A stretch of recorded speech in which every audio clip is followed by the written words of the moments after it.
ცნობილმა საფეხბურთო ჟურნალისტმა ფაბრიციო რომანომ საქართველოში ვიზიტისას ჯეო თიმთან ინტერვიუ ჩაწერა. მან ხვიჩა კვარაცხელიასა და ნაპოლიზე ისაუბრა. ხვიჩა ნაპოლის ლეგენდაა ულაპარაკოთ. იქ არტირიან, რადგან ნაპოლი წელს ჩემპიონი გახდა. თუმცა წლების გასვლასთან ერთად ხალხი კიდევ უფრო დააფასებს, რა გააკეთა კვარაცხელიამ ნაპოლისთვის. განაცხადა ფაბრიციო რომანომ. გთხოვთ დაალაიქეთ ვიდეო და გამოიწერეთ არხი, რათა არხს დაეხმაროთ განვითარებაში. ავიდეთ 500 ლაიქზე. მადლობა. როგორც მოგეხსენებათ, გიორგი მიქაუტაძემ ჩემპიონთა ლიგის მეორე ტურში ტურინის იუვენტუს გოლი გაუტანა.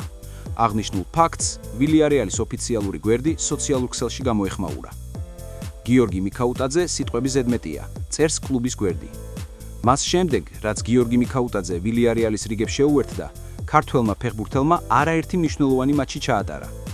რამდენიმე შემთხვევაში ჟორჯმა გოლის გატანაც შეძლო და ვილიარეალს წარმატების მოპოვებაში დაეხმარა. საგულისხმოა, რომ მარსელინოს გუნდს წინ კიდევ უფრო დიდი თამაშები ელის. გთავაზობთ ვილიარეალის მომდევნო 5 მატჩის კალენდარს. ჩემპიონთა ლიგის მეორე ტურში, სადაც გიორგი მამარდაშვილმა სათამაშო წუთები მეორე ტაიმში მიიღო, ლივერპული გალათასარაისთან 1-0 დამარცხდა. შეხვედრის შემდეგ ლივერპულის თავკაცმა არნე სლოტმა მედიასთან კომენტარი გააკეთა. ალისონის ტრავმა პოზიტიური არაა, როცა ასე გავიდა მოედნიდან. ის, რა თქმა უნდა, ვერ ითამაშებს შაბათს. ზედიზებ 2 მარცხი, ასეთი რაღაცის გამოწვევა შეუძლია კალენდარს. გალათასარაისთან სტუმრად თამაში მარტივი არაა, არც კრისტალ პალასთან, თქვა სლოტმა. პრემიერ ლიგის მეშვიდე ტურში ლივერპული ჩელსის ესტუმრება. ალისონ ბეკერის ტრავმის გამო ამ მატჩში ლივერპულის კარს გიორგი მამარდაშვილი დაიწყოს. 16 წლიანი პაუზის შემდეგ ქართველი ფეხბურთელი პრემიერ ლიგაში ითამაშებს. ბოლოს ეს ზურაბ ხიზანიშვილი იყო. წარმატებები ვუსურვოთ გიორგი მამარდაშვილს.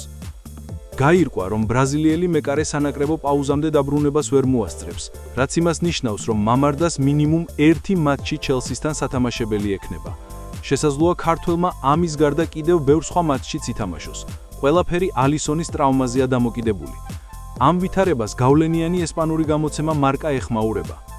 გიორგი მამარდაშვილი ლივერპულს დაუბრუნდა. შესაძლოა უფრო ადრე ვიდრე ელოდა, რადგან ქართველმა მეკარემ კარგად იცოდა, რომ თავიდან მეორე მეკარის სტატუსი ექნებოდა. ალისონ ბეკერის ჩრდილი საკმაოდ დიდია, თუმცა მისი ტრავმის გამო ქართველს ჩემპიონთა ლიგაზე დებიუტი ჰქონდა. ქართველი მეკარე ლივერპულში ამ ზაფხულს გადავიდა, თუმცა კონტრაქტი 1 წლის წინ გააფორმა და ვალენსიაში იჯარით დარჩა. ეს 25 წლის მეკარისთვის გამოწვევა იყო და არის. მან იცის, რომ ალისონი სიმბოლოა და მისი პრესტიჟის გამო მისი ტახტიდან ჩამოგდება რთული ამოცანაა.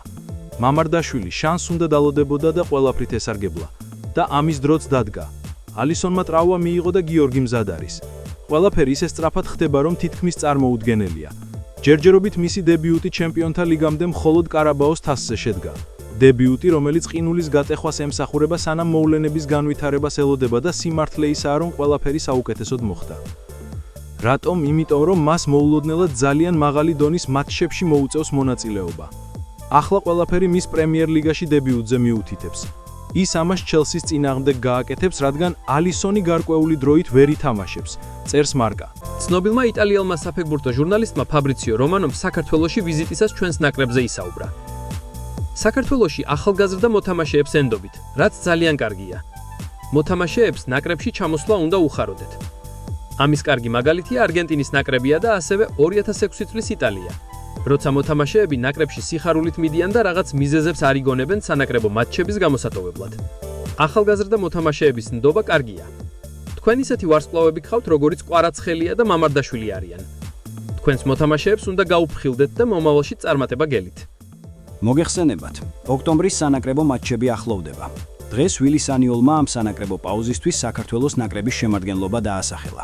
მეკარეები: გიორგი მამარდაშვილი, ლუკა გუგეშაშვილი, დავით კერესელიძე, ცველები: ოთარ კაკაბაძე, გურამ კაშია, გიორგი გოჩოლეიშვილი, ირაკლი აზაროვი, ლუკა ლოჩოშვილი, საბა გოგლიჩიძე, ლაშა დვალი, ივა გელაშვილი. ნახევარმცველები: გიორგი ქოჩორაშვილი, ვლადიმერ მამუჩაშვილი, ანრი მექვადიშვილი, ოთარ კიტეიშვილი, ნიკა გაგნიძე, ნოდარ ლომინაძე, გიორგი წიტაიშვილი, გიორგი კვერნაძე, საბა ლობჟანიძე, ზურიკო დავითაშვილი.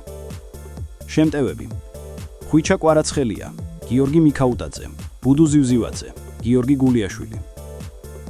საქართველოს ნაკრები ამ სანაკრებო შესვენებაზე 2 მატჩის გამართვას გეგმავს, ორივე გასვლაზე. მზადებას ნაკრები 6 ოქტომბრიდან დაიწყებს. მატჩები: 11 ოქტომბერი, ესპანეთი საქართველო, 14 ოქტომბერი, თურქეთი საქართველო. დღეისთვის სულ ეს იყო. თუ მოგეწონათ ვიდეო, გთხოვთ დაალაიქეთ ვიდეო და გამოიწერეთ არხი რათა არხს დაეხმაროთ განვითარებაში.